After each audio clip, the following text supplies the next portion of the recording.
Hey, I'd like to welcome you to another episode of Mission Matters. My name is Adam Torres, and if you'd like to apply to be a guest in the show, just head on over to missionmatters.com and click on Be Our Guest to apply. All right, so today I have Sherri Miles on the line, and she's president and CEO over at Miles Roofing, Inc., and she's also going to be participating as a speaker in the State of the Women 2025 conference, which is taking place on September 17th through 19th, and that's going to be at Gaylord National in Maryland. And to learn more and to get tickets, of course, go to stateofthewoman.com. Again, that's stateofthewoman.com to learn more and to also grab your tickets. But first, Sherri, welcome to the show. Hey, Adam. Thank you so much.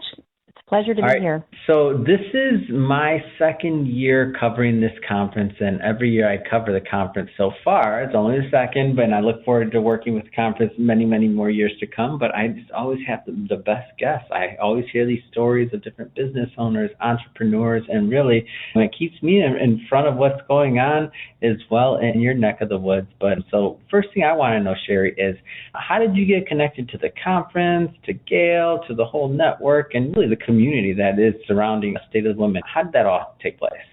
Yeah, thanks for that question. Gail is a longish time friend. I met her a few years ago, maybe even a decade. That's a long time. I know. You're like, wait a minute. No.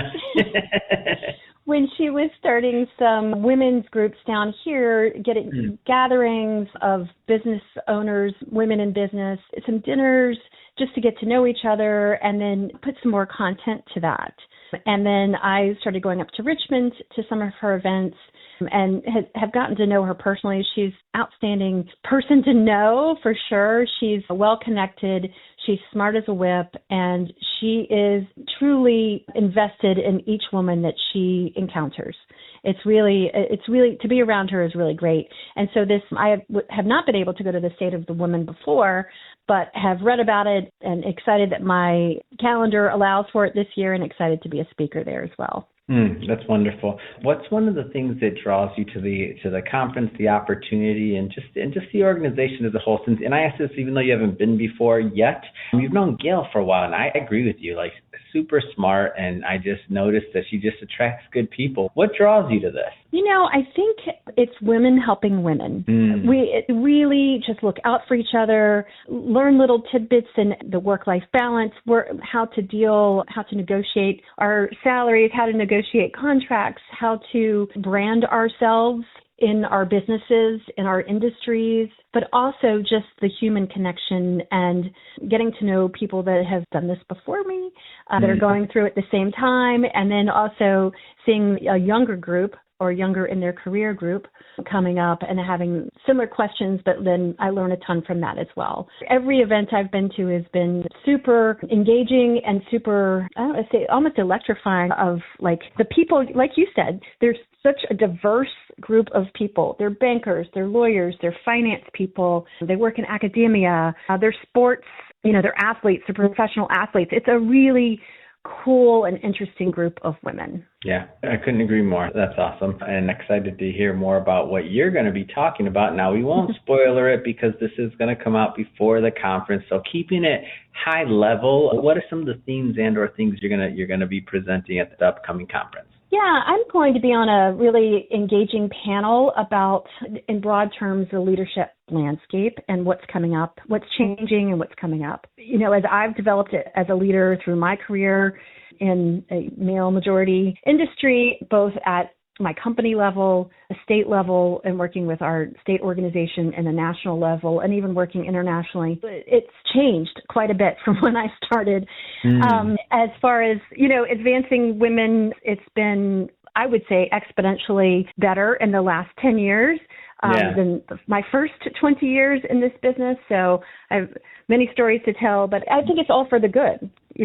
I really do. I want to go further into that, actually, because I would argue, correct me if I'm off, I'm not claiming that I'm very, very versed in roofing or the roofing business, but I presume it's a pretty male-dominated industry like many of the trades are, just in their evolution. What is that like? That's why I feel it's so interesting even for you to be on that panel. And for you to run and am I off on that, by the way? Is that a pretty male-dominated niche within the industry? let me see what you see. Yes.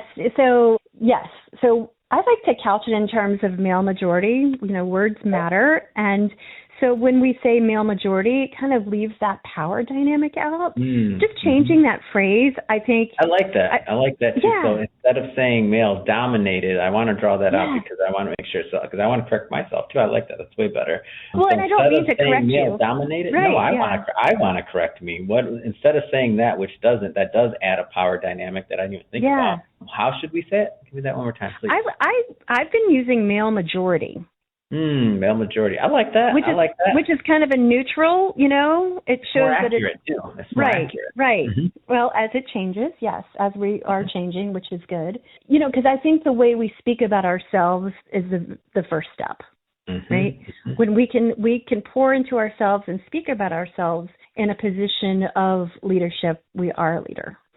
So anyway, when I started, I'm a fourth generation roofing contractor. So my great grandfather started my company in 1910. So you grew up around the roofing and all of that. Like that was part of your upbringing, yeah? Absolutely. It is in my veins. It is blood in my veins. And so I have my great-grandfather, my grandfather, my father, and then I came into the company. And I have a brother also, and he and I work well together. Had no intention of that when I went to college, but it draws you back in, and once you're in, you're in.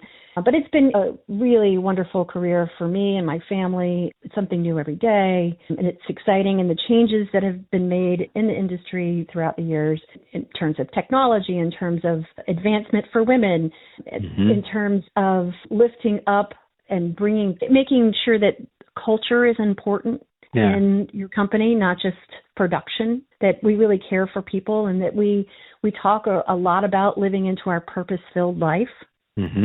From if you're a guy just starting out and say you have an 8th grade education out of Mexico, you keep working hard, you learn your skill, you're making 6 figures. It's a wonderful career and a wonderful life that people can build in this country, and it just takes hard work and skill.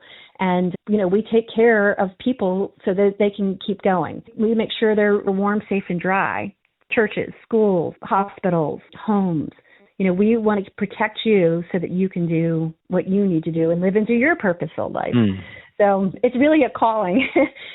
When you look at it, you think, just I'm roofers, but it's not. I don't think that. No. I don't think that. We're business owners. A lot of business owners and entrepreneurs listen to this program, and we know it takes all of us here. We look around. We look at the world differently, I would like to say. I love that, and I love that about your viewership or listenership. Because so many times, I'm not even saying like society has been talking to us that way, but we've also started talking about ourselves that way. And we need to stop. We need to make sure that what we do is noble and it's aspirational. It's not something that you do because you can't do anything else. Yeah. So it's amazing. Anyway, I can get on my soapbox about that a little bit. I like it. I'm in. I'm going to take you further on your soapbox. What brings you joy? What brings you joy, Sherri? Oh, and watching people live into their fullest, whether it's my children, my family, my employees. I love when people are just do something that they don't know that they can, they reach that level and they're, it brings me such joy. And if I can help in that, whether it's prodding along, suggesting, mentoring, however I can do it, I love that. Oh my gosh, that's so much fun. And I like that too, because I feel like it also multiplies. Like the more people you can help, like especially with the mentoring side. I know you mentioned your, I believe it was grandfather that started the business. My great-grandfather, yep. Great-grandfather, excuse me. Not messing with great-grandpa. I can't leave a whole generation out. Sorry about that. Great-grandpa started it. Yes. So did you have mentors along the way that kind of like helped you get into not just this business, but in general, that just kind of gave you a leg up? Yes, I did. And some in my family, some in the industry, some outside the industry.